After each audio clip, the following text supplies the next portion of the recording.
The past 5 years or so has been pretty crazy with veterinary consolidation. What's going on with them, and are they all the same? What about independent practices is special and needs to be preserved, and what could be improved? Welcome to Vet Life Reimagined. I'm Megan Sprinkle, and our guest today is another VMX connection, and he's going to answer all of these questions. Dr. Bill Wagner graduated from Tufts Veterinary School in 2016, and already early in his career has experienced quite a few different experiences. We talk about finding what makes you unique as a veterinarian, like why someone would request you specifically to be their veterinarian. Bill shares his first entrepreneurial endeavor that did not go well, and then how he co-founded Associated Veterinary Partners, a very different vet practice consolidation model. Bill has tons of insights and a very unique perspective, so let's get to the conversation with Dr. Bill Wagner. When did you know you wanted to get into veterinary medicine? Yeah, and thank you for having me. I'm a bit of a non-traditional path for a veterinarian in a lot of ways, one of which is when my decision happened to become a vet of I was later on in life when that kind of came across my plate as something that I took seriously as a potential career. I always knew I had an affinity for animals. There's a picture of me, I think when I'm like 5 years old at Christmas at our cousin's house where everybody's off opening presents and having conversation. And I'm over there just lounging on the big black lab that my cousins had. All I wanted to do was play with the dogs while I was there and be antisocial. And the animals were all the focus for me. But I didn't really consider working with animals for a career was even a possibility. Through my younger years, I was always interested in math and science. So I decided, being a precocious young child at a very young age, that I was going to be a nuclear physicist when I grew up. I think I picked that out of, that's if I do, that means that I'm smart. So I'll be a physicist. And then I had a brief period where I watched Top Gun and then wanted to be a military aviator for a while, and then realized that my vision was not going to agree with that, and then circled back around to physics. But my journey to deciding to become a vet really started in my senior year of high school. My high school had a program called Senior Project, where basically the last month or two of senior year, they knew that students who were already accepted to college probably were not going to actually be paying attention in any of their classes. So they sent us all out to do community service instead. I ended up picking a animal shelter because it just made sense. If I love working with animals, and it would be cool to spend some time in an animal shelter. So through that, started to see the veterinarian at that shelter doing her work. And it just suddenly clicked for me like, hey, this is awesome. This is the merging of all the things that make me tick of you get to work with animals all the time, but also it's science, it's math, it's intellectually challenging, all these things that I wanted out of a career when I grew up. So I went into undergrad, declared as pre-vet, although I was still toying with the physics path. So I did my major in physics, but ended up coming out of school and was also really into music. At the time, I played bass guitar. So I was in a band and we were playing a lot of shows around Boston and the Northeast and so forth. So I took 3 years off in between undergrad and vet school to just kind of live life a little bit, play a lot of music. I was working as a vet tech as well, just making sure that I wanted to be on the right path. But long story short, it was maybe a more convoluted journey than the average vet, where most of my classmates in school, the answer to that question was, by the time I was 4 years old, I knew that I wanted to be a veterinarian. Yeah. So not the case for me. Knew I loved animals, but didn't really see it as a true career path for myself until really that kind of 18, 19 years old, and didn't really fully 100% commit to it until a few years out of undergrad. I'm curious though, do you still do music?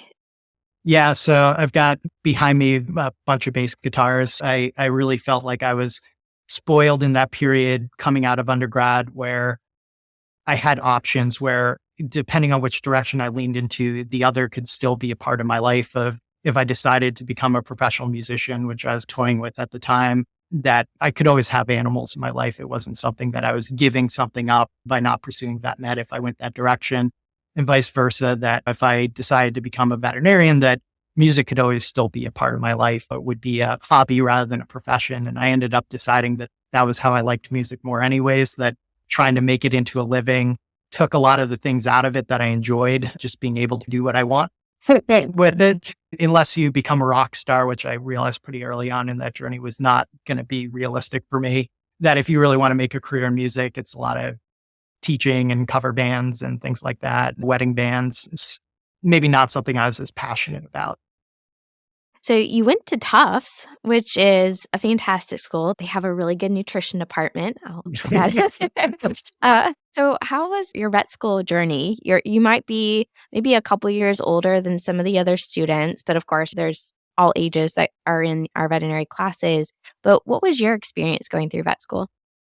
Yeah, it was down and then up. My first 2 years of vet school, I had a rougher time with. It was definitely an adjustment. I think also after 3 years of being in the workforce and doing what I wanted, it was very unstructured as well. Like at any given point, I would have basically like three jobs, usually one of them full time and two part time. So I was floating around a lot. And then suddenly going into this hyper structured environment was a bit of a cold plunge. And so I passed my classes, thank goodness. Of certainly there were a few that I think I got a little generosity from my professors along the way to get me some through, especially some of the first year classes. But it was a little tough as well. I just really enjoyed the clinical side so much, and the hard sciences suddenly, ironically, the thing that kind of got me interested in vet med in a lot of ways, I became a lot less passionate about. And once I'd been out and working in vet med, I just wanted to get to what I thought was the good stuff, which was the really truly clinically relevant stuff. And it's honestly, it's all clinically relevant, but maybe less directly. Like most people, we do better at the things that we're passionate about and interested in. Once I got to third year, I think I really hit my stride, that it did become heavily more clinically focused. I think I found a good routine and self-discipline and focus to it where I understood what I needed to do and how to manage my time to be successful.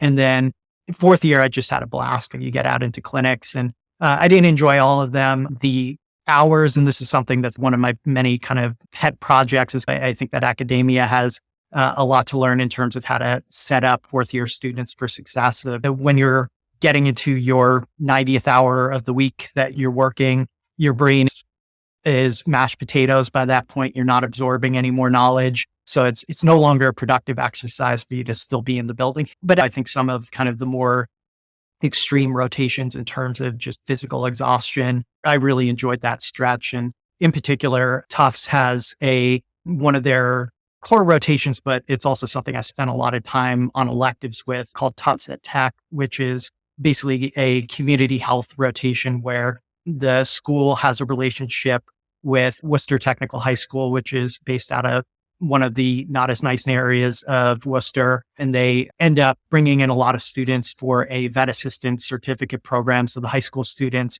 go through a certificate program to become certified veterinary assistants. So it's not a technician program, but they still come out with a very high level of proficiency in being able to jump right into a veterinary hospital as their first job. And out of the school, they run a community health clinic where folks are able to bring in their pets who qualify as being low income. So there's criteria in order for people to be able to bring their pets there. But essentially, it functions as a clinic where the fourth year vet students from Tufts are the clinicians, and the high school students in the veterinary assistant program act as the assistants or the technicians to those clinicians. And it's supervised by licensed veterinarians who are double checking everything to make sure everything's done well. But it was just a really cool opportunity. I was able to cut my first pyometra there. I was able to do really extensive dental work of, extracting 10 teeth off of patients, stuff like that. Cases that in the teaching hospital, they don't let you out of the corner of the room to even see what's going on behind the drape kind of stuff. It's a really awesome rotation. Highly recommend anybody who's looking at Tufts or is in Tufts right now spend as much time with Dr. Wolfus and his team there. It's also your first time of really being the clinician in the room of delivering bad news. I did my first euthanasia there, where I was having hard conversations with somebody whose pet was in an end of life situation. So that was in fourth year. I spent as much time as I could there, because that was really what got me out of bed in the morning was, hey, I really want to be a practicing veterinarian, which ties into what the heck am I doing here? Not as a practicing clinician at the moment. That was in vet school where I really felt I found my stride, was in the second half of it. Yeah. One, it sets you up for understanding the real world after vet school. That would have given me so much more confidence. And you're going to have to use communication skills. And sometimes those are some of the hardest things to learn. You got to start just doing it to start to learn. And I love that you are also able to work with veterinary assistants because I have this idea, and there are some places that are doing this, but the vet student training is along with either vet techs or vet assistants. And it allows you to understand the roles in the hospital and how you work as a team. And I think getting those skills and understandings earlier during our training could be really helpful going into practice. I don't know, any thoughts on that? Yeah, and that's on my long list of things that I'm passionate about is how the profession is thinking about just the various roles within the profession. Cause I know it's a hot topic issue of do we add mid-level practitioners and things like that. And I tend to be in the camp of probably disagreeing with many of the other corporate peers in terms of I think that we need to be focusing instead on how do we have veterinary technicians practicing to the top of their credentials as true nurses. I don't often point towards human healthcare as being something to aspire towards. I think that the human healthcare system, at least in the US, has a lot of issues with it that need to be addressed. But one thing that I do think that they do very well is that they understand that nurses are not only important parts of the care delivery, but they're, if anything, a central part of the delivery of care, that doctors can't be in all places at all times. And frankly, their skill set is often not best used. The folks who end up going through that level of education maybe are not the best communicators, or maybe not the people who have the ideal EQ to be having tough conversations and things like that. And this is where nursing staff can really shine in a lot of ways, and something that I think the veterinary profession is behind in a lot of ways. Not exclusively. I think there are a lot of practices out there that do a phenomenal job of utilizing particularly their credentialed technicians to be at the centerpiece of how they deliver care, but also having clear expectations and professional development and things like that for veterinary assistants, for client service representatives, for all folks within the profession to see how being a part of veterinary medicine can be exciting and intellectually stimulating, and also has opportunity for advancement in their careers. Because yeah, I think that not everybody has to aspire to do something different than what they do already. I'm a big believer of if you find your home and in a profession, there's nothing wrong with being at home. But certainly for folks who are looking to advance their careers, I think it's really a good thing for the profession to provide paths for that. Yeah. Well, so we talked about that this hopefully allowed you to be prepared to go into the next step. But how was your transition into becoming official veterinarian in general practice? Yep. And that was one area where I did feel the years that I spent working, in veterinary practices in those in between years did help a lot. I felt that maybe my transition was a little smoother than the average. I understood the dynamics of what everybody in the hospital does, what's my role as a clinician, just watching a lot of veterinarians work and how they communicated. I have been absolutely spoiled in the quality of the mentorship that I've gotten over the years, both before vet school and after vet school, of having a lot of really awesome clinicians who are great communicators, who I was able to watch and listen and see how they operated, how they handled difficult conversations, how they handled difficult situations. Because that's one of the big parts of practice is that everything looks great in the textbook. When you get out there and you start doing it, everything is messy. It's fuzzy around the edges. Things don't fit easily into boxes in the way that you're taught in school that they're going to. So that was something where the quality of mentorship that I had in my life did me a lot of favors. And I'm just eternally grateful to everybody who dedicated their time and energy into being teachers and mentors to me. But the first couple of years, I also landed at a relatively large general practice. So I was doing small animal general practice out of school. I was on a very traditional path. I figured I'd work for 5 to 10 years as an associate and then eventually go into practice ownership, as obviously I'm doing very different things than I originally set out to do. But the first couple of years being at a larger practice, I think was an advantage as well. Of I did have a lot of people that I could lean on, a lot of clinicians that I could go to, a lot of technicians and other non-veterinarian leaders at those practices as well, who just could be sounding boards to help me in those formative years. Because I think the first year out of practice I see as learning how to walk. It's the fifth year of vet school. There's just so much that you're taught in those 4 years. And in theory, you've got the base of knowledge that you need to be an effective clinician. in practice, there's still a lot of holes there. It's impossible to retain everything that you learned in school. And even if you did retain everything that you learned in school, medicine's always evolving, but also you need to get a sense of how the textbook differs from reality and developing an intuition.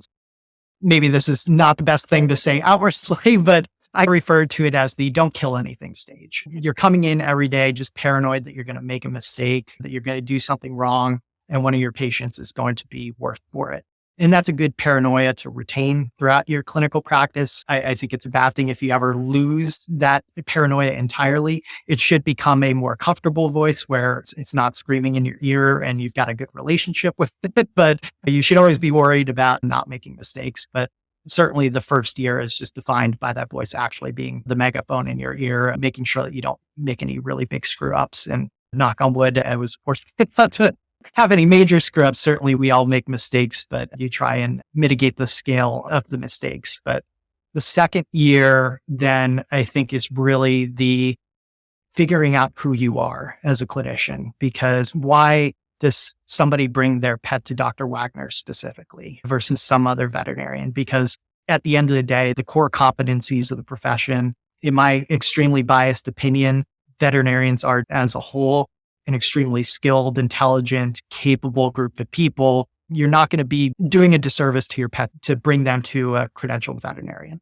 So then at that point, it comes down to what specifically about that clinician sets them apart. Why would a client keep coming back to them? And that is going to be a different answer for every clinician. Everybody is going to find their own approach, their own philosophy, their own communication style. I think you can't really develop that in your first year because, again, you can't run before you walk kind of situation. You can't develop your personality as a clinician until you get through that core competency building stage. And that second year is when you really start to have your spiels of how you approach certain cases, how you like to communicate with clients, how you read a room, how you handle different situations differently, even if you're maybe dealing with the same medical situation, just based on a family situation or whatever it is, that you develop the nuance to your care. And you're not going to leave your second year with that identity. I think you probably don't leave your fifth year with that identity fully crystallized, but certainly I think that's where you start that journey of figuring out, who do I want to be as a veterinarian? I love how you described this. And I was actually about to ask you, how do you start to clarify why people are coming to me? Do you implement client surveys? I think that's a really helpful question because this was something that I worked on when I was a resident and then looking for the job after the residency. Was I went around to all the people that I worked with very closely within the vet hospital, and I just directly asked them. I said, "Hey, what did you like about working with me?" And it helped me get the words so I can advocate for myself looking for that job next. Do you have ways of trying to decide or clarify those questions? Yeah, it wasn't quite a journaling exercise, but I kept notes of what I think, particularly when I encountered a difficult case or a difficult client situation, and put my thoughts into writing for myself. So that way I could go back later and say, if I found myself in a difficult situation. But I've also just found writing is a thought exercise for me. That's part of why I've got my blog on our website. It's probably 50 to 100 blog articles at this point. And as much as it's an external exercise, it's a chance for kind of us to speak to the broader audience of the profession of how we as a company think about things. But it's also something that I do for selfish reasons of it just helps me think through challenging topics. Usually any blog post that's coming out usually has a story behind it. It's something that we at the AVP level had a conversation about internally of how do we want to approach this? How do we want to think about this? And then I sit down and I just journal about it for, a couple of hours and use that as a way to put my thoughts in front of me, because it forces you to really reflect on something, to see words on paper or on a screen, because you can, in your own brain, you can build any narrative that you want and you can reinforce any narrative that you want. When something is written down, it becomes a lot more concrete and harder to build gymnastics to build logical fallacies and things like that. Like circling back to your question of how do you develop that personality and how do you get external feedback around that? I think that for me, it was a bit more of an individual process of doing that writing process. But the other thing was paying attention to who was it that stuck with me? Because especially we were a larger practice, lots of clinicians. We worked rotating schedules between multiple locations. So it was very easy for clients to move from one clinician to another without any hurt feelings or anything like that. They could either be a client who came in and saw any doctor, or they could be a client who came in and requested a doctor specifically. And in order to do that, would have to call ahead and say, hey, what days is the person working and what location are they going to be at? So there was at this particular practice, a decent amount of work that a client would have to go through to work with a specific doctor. But it was very apparent to me of, hey, there's certain people who seem like they resonated with me. They want me to be their specific doctor for their pet. So I started to try and look at what are the common themes between these clients that maybe defines them in terms of their goals. And one thing that I noticed was it was often clients who really had a interest in education and as a back and forth education exercise. So I've never been insulted by a client coming in with Dr. Google. It turns into a teaching exercise of explaining to them of, hey, there are different resources out there of varying quality and stuff like that. And I will be able to speak from the resources that I consult that are evidence-based and so forth. But I noticed that they were the clients who really valued that extra 5 minutes or 10 minutes at the end of an appointment where we sat down and we didn't just talk about the what of what we were trying to do, what we were trying to accomplish with their pet's care, but really getting into the why. If we've got a patient renal failure, really sitting there and talking through, not to the depth that you would in a vet school lecture, but talking about what is it that the kidneys do? Why are we switching the diet? Why are we doing subcutaneous fluids? Stuff like that, of these things that are going to require their buy-in as a client in order for them to be compliant. And some clients are not going to be compliant with things unless they get the why. And those tended to be the clients that came to me. I got a bit of a reputation for having difficult clients that when they went to other clinicians that they were maybe not as nice to them as they were to me. I understood my niche, that these were people who, if they didn't get their why, they maybe were not patient about the not getting their why, but that allowed them to resonate with me as an individual clinician. So everybody's going to have their own journey of trying to figure out what it is. But I think actively paying attention to who it is that sticks with you is an important part of developing your identity. It's something that we talked about at the AVP corporate level as well. When we went through the exercise of setting core values for the company, if we've got 5 core values that we make all of our hiring and firing and partnership decisions around these values. And one of the most important pieces of that we got from multiple resources was this idea that your values should be what you actually live, not what you aspire to. They should be honest values, because we can all say, hey, I want to be like this, but that may not be honest and authentic to who you are. Your values should be something not just that you aspire to live, but something that you already live every day, and accentuating that. So that's, I guess, part of the client journey is making sure that you are leaning into what your strengths are, what brings people back to you. Thank you. And I don't think we talk a lot about that, and understanding you as an individual, and how you bring your special gifts into a practice setting or your work setting. It doesn't have to be in clinic either. But no, I think that's a really important topic. And you were very excited to be a practicing veterinarian, but you definitely have some entrepreneurial endeavors that came into your work, and actually even early on. So 2017, you founded a pet care product company. So how did that come about? Yeah. And that was, I feel like a accidental multiple entrepreneur.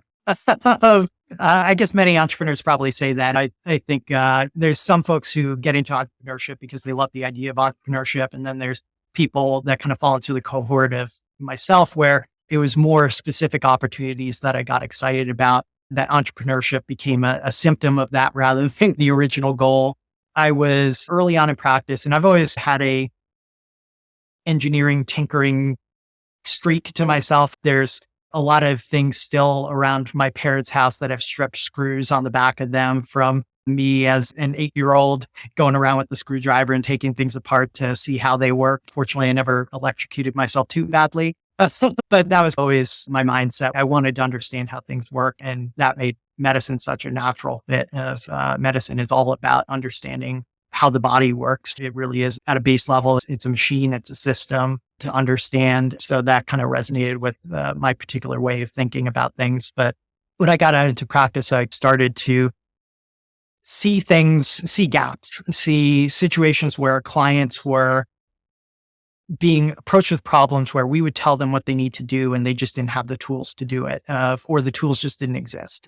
It's all well and good to say, hey, keep the e-collar on a post-surgical patient, but when you've got the 6-month-old husky who just got neutered or a German Shepherd or whatever high energy breed, that becomes a situation where you've put instructions in the hands of your client that kind of everybody in the room knows is not realistic to follow through on, short of breaking out the hydro-dose trazodone to facilitate that process. So I started to come up with random little inventions that might make clients' lives easier. One of those was the idea of building a modular dog harness that you could attach various medical devices or lifestyle devices, stuff like that, including attaching an Elizabethan collar to the harness so that the crazy dog can't pop it off. I had a few invention ideas. The harness was the one that I leaned into, saying, hey, maybe I'll try and make this. I have no background in product design. So this was the start of how that first project didn't work out well. If you built a checklist of all of the early entrepreneur mistakes that you can make, I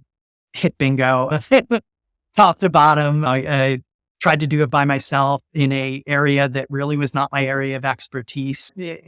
And also trying to do direct to consumer online merchant. That is just a very noisy space in the pet sector, tons and tons of competition. It becomes, at the end of the day, as much a marketing enterprise than anything. My wife works in marketing, so she'll be the first to tell you that I have no idea what I'm doing around marketing. So yeah, it was an awesome experience to just try and do something on my own. It never really got off the ground. I did get a product design, minimum viable product, the MVP, although that was another one of those kind of early entrepreneur mistakes of not validating the market fully before getting truly invested in terms of your time and energy. So I carried this on longer than I should have. So I spent a few years of trying to make it work, and it just really never found the traction that I had hoped for when I set out on it. I haven't truly given up on the idea that at some point I might circle back around to this, but I could write a book on the number of lessons that I learned through that process of things that benefited me, both as a clinician, just in terms of how I think about approaching problems and asking for help and building the right teams and things like that. But particularly in terms of then going out and building AVP together with my co-founder, Dimitri, there were just so many pieces of wisdom and knowledge that I picked up through that, knocking on all the wood here, but helped us be more successful in my second entrepreneurial adventure. And you mentioned one of the reasons you started the Doc Wags, the product company, was that you were noticing gaps. And based on our conversation at dinner at VMX, it sounds like that also was part of going into this other endeavor as well, was that you were starting to notice some things about certain consolidating clinic styles and business models that you felt had some gaps or it could be done a little bit better. So what was that story of you seeing what was going on and then deciding to do something yourself? Yeah, it was another one of those kind of accidental entrepreneurship situations. So about 3 years into my just shy of 5 years that I was working at that practice as an associate, the owner was approaching retirement age. It was a large practice, not realistic for any of the existing associates to be the buyer for that practice. So it's one of those situations where there needed to be more of an institutional buyer. And that's what ended up happening was the group of practices sold to, at the time, not particularly large, but has since then become very large, relatively traditional corporate group in a lot of ways. And I don't bear them any ill will. I think that they, like many corporate groups, came in with good intentions of genuinely trying to make the clinics better. I just personally had some negative experiences along the way with that process, which again, I don't think was specific to that group, but more maybe in a sense of identifying that I, like many in the profession, was not born to march to the very traditional corporate drum, that introducing a lot more structure into a business can be a good thing or a bad thing, depending on your perspective and depending on the quality of the structure that's being added. But that certainly this was a wake up call for me about what was going on around the profession in terms of this trend of consolidation, of corporatization. I had never worked at a corporate hospital before that. I had always worked at independently owned practices through my technician days, and it was more of a large nonprofit. I worked at Angel up in Boston, which is the MSPCA's large emergency and specialty facility there. And so I had some exposure to a more bureaucratic arrangement of a very large organization. But in general, I was aware of the existence of veterinary corporate groups, but I really didn't know what that meant other than the fact that when I came out of school, I just knew I didn't want to work at a corporate hospital. So I looked at independently owned practices when I was in my job search. So that was a moment of reflection for me, going through that transition and figuring out what that meant for both me personally in terms of my goals and what this meant for the profession in a broader sense. For me personally, in terms of my goals, I started to get very anxious about what the idea of independent practice ownership was going to look like, of making essentially a true life commitment, financial commitment of whether it would be purchasing a practice or starting a practice from scratch, and having also at that point, I was in the middle of a entrepreneurial journey where competition became a very big factor in why it was not successful, of just having so many large players in that particular space that I just didn't feel like I even had an opportunity to spread my wings, even if I felt like I was bringing maybe a good product or a good value statement to the market. It's very hard to go up against giants when you're trying to operate a business. So that was something that was very in the front of my mind. Does this change my goals? Does this change my plans? Especially, I live in northeastern New Jersey, not far outside New York City, very high corporate density of clinics. And I wanted to stay in that part of the country, which I do because my wife and her career are anchored in New York City, and we're just on our path to starting a family. So just a lot of factors that made me realize that the journey ahead was maybe going to be harder than I'd originally planned. And then on the flip side, made me worry about what this meant for the profession as a whole, of seeing myself as kind of somebody who maybe didn't fit within that mold of maybe what the corporate groups were going to be looking for in terms of maybe a good worker ant or something like that, especially when we talk about the very large corporations and their relationship with the folks on the front lines. But if this becomes human healthcare, where it's extremely consolidated, heavy private equity and institutional investment influence and things like that, that worried me of somebody who still wants to be involved in this profession 30 years from now, maybe not 40. We'll see how I'm feeling. But certainly I am not looking to stop being involved in this profession down the road. And I just worried about what the landscape was going to look like if this consolidation trend continued on the trajectory that it was on. And then it seems like many things, the universe knew that I was in a moment of transition, trying to figure out what was next. And I got a call out of the blue from my former college roommate, and he comes from a finance background. And he called me and said, "Hey, I've got this buddy, Dimitri, who also works in finance. We know each other. We volunteer at the same nonprofit in the city. That's how we met each other. He's a really good guy.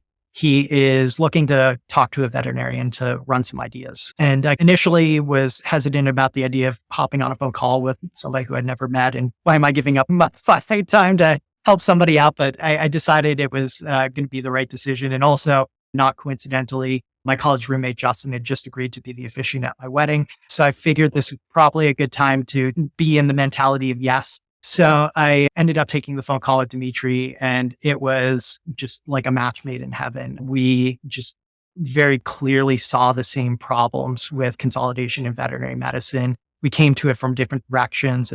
He comes from an investment banking background. He spent about 10 years in private equity and investment banking in New York City. And in his most recent role before starting AVP together with me, he was working at a large private equity firm that, like many large private equity firms, was super interested in the idea of investing in veterinary consolidators. So they had him leading due diligence on a few different veterinary consolidators that they were looking at as prospective investments.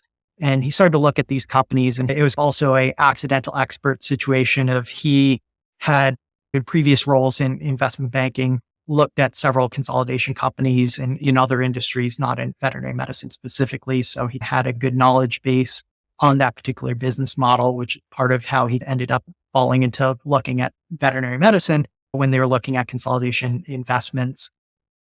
As he started to look at these particular companies that they were thinking about investing in, he was surprised by what he was seeing and not with a positive connotation of the word surprised. There were some kind of relatively core structural issues that he was seeing with how they were approaching things. And there were a few big red flags that he saw. The first was that they were growing way too quickly in his eyes. Consolidation companies, by definition, should be growing. If they're not growing, it's a problem. It means something's gone wrong because it is a mergers and acquisitions business at the end of the day. But like all things in medicine and otherwise, balance is very, very important. And he was seeing that this seemed to be out of balance, that they were just growing at astronomical rates. They were just buying tons and tons of clinics. And that kind of raised the rhetorical question in his mind of, how do you do that well? How do you grow that quickly and not run into some major problems? Because you've got to be building systems, building support, delivering on commitments. And every single one of these businesses is different. They've got the same core business model. They're all small animal general practice hospitals, but they all have their own cultures. They have their own approaches to care. They have their own clientele. These are not uniform businesses. So how do you welcome multiple a week for some of these companies that they were acquiring? This was just kind of mind-boggling to him of how do you do that well? And the answer was you don't do it well. You create a lot of problems when you try and grow too quickly and without discipline in your approach and being thoughtful in terms of who does and doesn't fit with your network. Because every network is going to have its own flavor and its own approach. And if you're not being thoughtful in terms of who you build relationships with, you cause problems. So that kind of led to the second big red flag that he saw, which was that these companies were just struggling massively with turnover of their clinical teams, that veterinarians were leaving, managers, technicians, assistants, CSRs, you name it, across the board. Within 6 to 12 months, there were just waves of turnover that people did not want to work at these companies or at these practices as they went into new ownership with very distinctly different philosophies. And that's not a positive or a negative value statement of whether or not those philosophies are good, just that they were very different, that there was a mismatch. So that was what he wanted to talk to me about, was he wanted validation of, am I reading the room wrong? Are these companies better than I'm giving them credit for? And just, I stumbled upon maybe their one pain point kind of situation. And I validated, no, I think that you're onto something. I think that there is some very concerning underlying consistent mistakes across many of the large veterinary consolidators that are being made. And then the second thing he wanted to talk about was, hey, I've seen consolidation done thoughtfully in other industries. It's a business model that can be as good or as bad as it's executed on, that there are ways that you can add value by creating a network that if you're thoughtful about who you work with, how you work with those teams, with those clinics, that you can create value. And he was saying, I've seen it done well. What do you think is missing in vet med? Why are these companies not doing it? Is it something that's fundamental to the industry that makes this challenging? Or is it just that it's just not a priority for these groups to approach things in this way, that maybe it's an issue with their thinking? So one conversation turned into a few dozen. This was in early 2020 that we got connected to each other, and the world was going through just a touch of upheaval around that time. So it's an interesting time to be meeting a potential co-founder of a business, but we ended up respectively deciding that we did see the world in a very similar way. And we're both excited about the possibility of creating a new veterinary group with a different approach to things. So we quit our jobs in late 2020. Like many entrepreneurial journeys, it was a big leap of faith. We were in it to win it. We ended up forming our first partnership with the clinic in October of 21. So we spent just shy of a year kind of building, theory crafting, figuring out what we actually wanted to do differently as a company. Because it's all well and good to sit there and say, hey, we think the other guys are not being as thoughtful as they should be, and we think that we can do better. If it was that easy, everybody would do it kind of thing. We wanted to make sure that we spent a lot of time actually delivering a better value statement, because the worst advice that we ever got along the way, this was from a prospective investor who we ended up not deciding to work with in our early days. They just basically said, hey, you need to get in the game as quickly as you can. If you're sitting on the sidelines, you're missing opportunity. Your first few acquisitions, partnerships may be challenging, because you're not going to know what you don't know. But that's just the nature of building something. You're not cooking until you're in the kitchen kind of situation. And we rejected that advice. We didn't feel that that was the right way to approach things, that we wanted to really be thoughtful and make sure that our initial partners did have a better experience. Certainly, our early partners knew that we were a new group and that there was going to be growing pains as we grew, but that we wanted to be as thoughtful as we could when we got to the starting gate of things. So it's been a wild journey. We're at 16 partner locations at the moment in 12 states. We work exclusively within a joint venture model or a partnership model, co-ownership. So we have local co-owners at every single one of our partner locations, which really is the thing that we decided was going to be what we did differently when we sat down and for those 10, 11 months before we started operating vet clinics and saying, what can we do that's different? And we really felt that leaning into this idea of partnership, we're not the only group that does partnerships, but we feel that our iteration of partnership is the most authentic to that word of really being relationship driven, local leadership being empowered and being at the center of it all, that we are here to support local leadership and not the other way around. That we feel is the missing element of aligning incentives and capturing that spirit of entrepreneurship and ownership at the local level. That really is what, in my eyes, makes independently owned veterinary practices special. Because if you ask any veterinary consolidator, like, are independently owned veterinary practices good businesses? They should all hopefully tell you, yes, they are. There's a reason why they buy them. They're very passionately run small businesses that exist for a very clear purpose, have a very clear sense of what they do. So these are great businesses. It's everybody wants to come in and say, oh, well, we're going to make them better. But I think a lot of the conversation needs to center around, how do we preserve? How do we take what is so special and great about independently owned veterinary practices and carry that forward? Because it's great to add on value incremental to that. But if you're not preserving the core value that you've invested in the first place, you're not going to succeed. And that's where I think a lot of the other veterinary groups have tripped up, obviously coming from a very biased perspective of those are our competitors. They may have a different perspective on things, but yeah, sorry, that was a long answer to a short question, but that's been the AVP journey in a nutshell. You make a good comment about preserving what is special. And then I want to somehow pull that into something you said as we were starting on. We are going through a transition in veterinary medicine. There's a lot that is changing, especially in the consolidation space, because my goodness, practices, like you said, were getting bought up by the day, by the week. And then it slowed down because the economy did some crazy things. And then now Chewy's getting into general practices. And so there's a lot going on. And that's just one element of what's going on in vet med. I think there's a lot else too. But what's your perspective on this change in the profession? What do you think we should preserve? And what are the things that you're actually excited about in that growing direction? Yeah.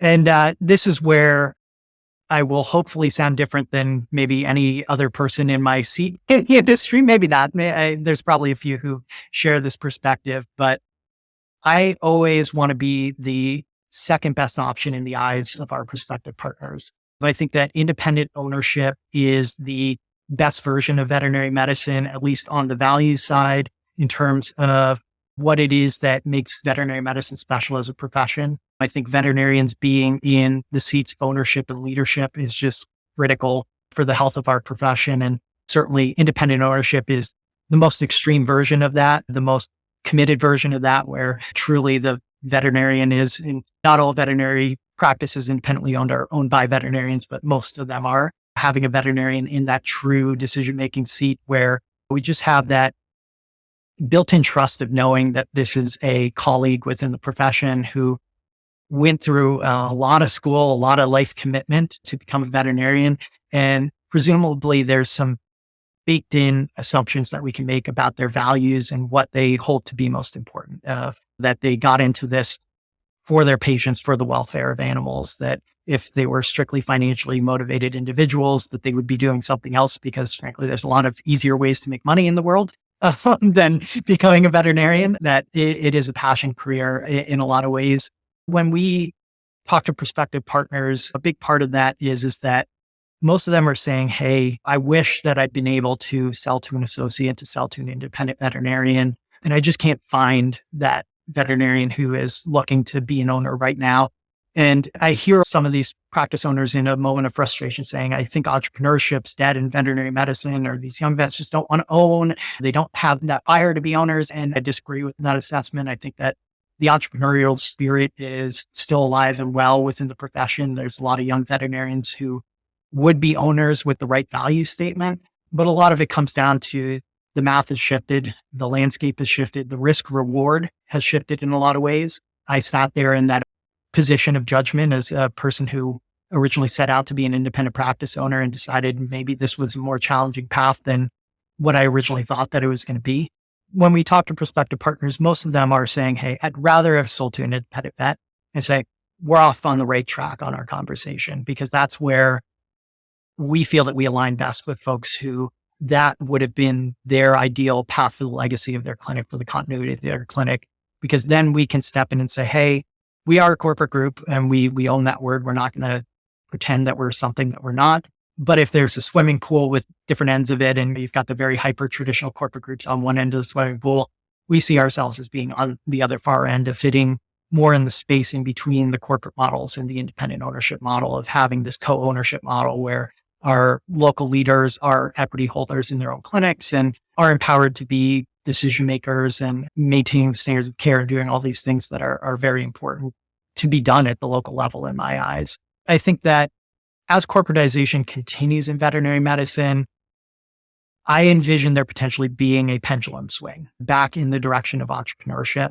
I think that there's a large subset of the profession who, I think in a lot of ways rightfully, feel that there's an antagonistic relationship between corporate veterinary medicine and the profession itself, that there's been a lot of ways a bit of an invasion of outside capital, outside individuals who are not veterinarians, and no shade to their intentions. My co-founder is not a veterinarian, but he's just a very good person. And that's why I decided to work with him, of his heart and mind are in the right place. But I think there's a perception that there was a land grab within veterinary medicine of a lot of outside money and influence coming in, buying up large amounts of veterinary clinics, and not being invested in the values of the profession in the way that you would like to see ownership within veterinary medicine. Hopefully have veterinarians in that leadership. People from the profession, people who have worked in veterinary hospitals, understand the challenges that the teams face.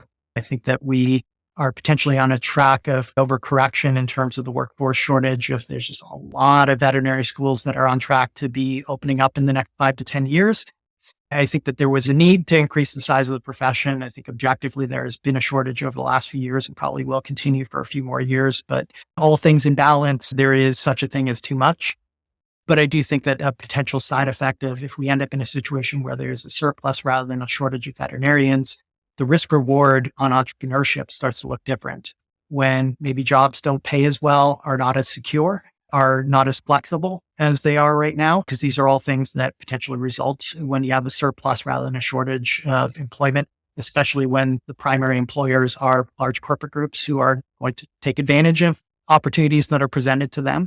So I think that this is hopefully going to lead to a wave of veterinarians who suddenly start to see that it's worth taking the plunge. It's worth taking a risk to have a better opportunity, financial future. So this is just selfishly, as somebody who feels that independent veterinary practice ownership is very important to the health of the profession on a long-term basis. I think we may see that there is some backlash against the rapid corporatization of the profession. That said, there's always going to be a place, I think, for networks. And I think that place is going to continue to grow as we see that maybe the current model of lots of small shop veterinary practices economically is not as sustainable as maybe it used to be in the past, especially when we talk about rural veterinary medicine, that there may be a need for more hub and spoke models, of the idea of having central, larger clinics that have satellite locations that serve large regions, stuff like that. The model of care and the model of ownership in veterinary medicine is going to need to continue to evolve to meet the needs of the profession and the needs of clients, but that I'm optimistic for the state of entrepreneurship in veterinary medicine going forward, I guess is the conclusion. I'm hoping I'm right about that. You said you had a long list of things you're passionate about. But what's the one thing that gets you really excited about being in veterinary medicine? What is it that gets you up in the morning? Yeah, the really fluffy answer is that at the end of the day, regardless of the seat that we're in as veterinarians within the profession, it all ties back to the welfare of animals, that there is a higher purpose, a sense of meaning to what we do. And that looks like a kind of case in point to, what your podcast does. This idea that there are a lot of different ways that can look. Most people think of being a veterinarian as being in general practice and being the mom and pop shop of people bringing their puppy in all the way up to being an elderly dog and kitten to elderly cat, seeing all the life stages, stuff like that. And that is very cool. And that's obviously representative by the majority of veterinarians out there, but there are just a lot of different paths within the profession, but they all have that common thread that at the end of the day, what we do advances the welfare of animals and the human animal bond. And I think that is something that's cool that we can all, again, sit in very different seats with very different perspectives, very different day to day of what our jobs mean. I've already had multiple chapters to my early career, hopefully early. I've got a long career ahead of me, but even through those various chapters, it's the same thing that gets me out of bed in the morning of knowing that there's a reason for what I do beyond the paycheck, that I'm in a position to do good for animals. It's fun to have a job that has purpose. It makes me very sad and frustrated when I hear many veterinarians, especially young veterinarians today, say that they regret the decision to become a veterinarian, that if they could do it over again, they'd do something else.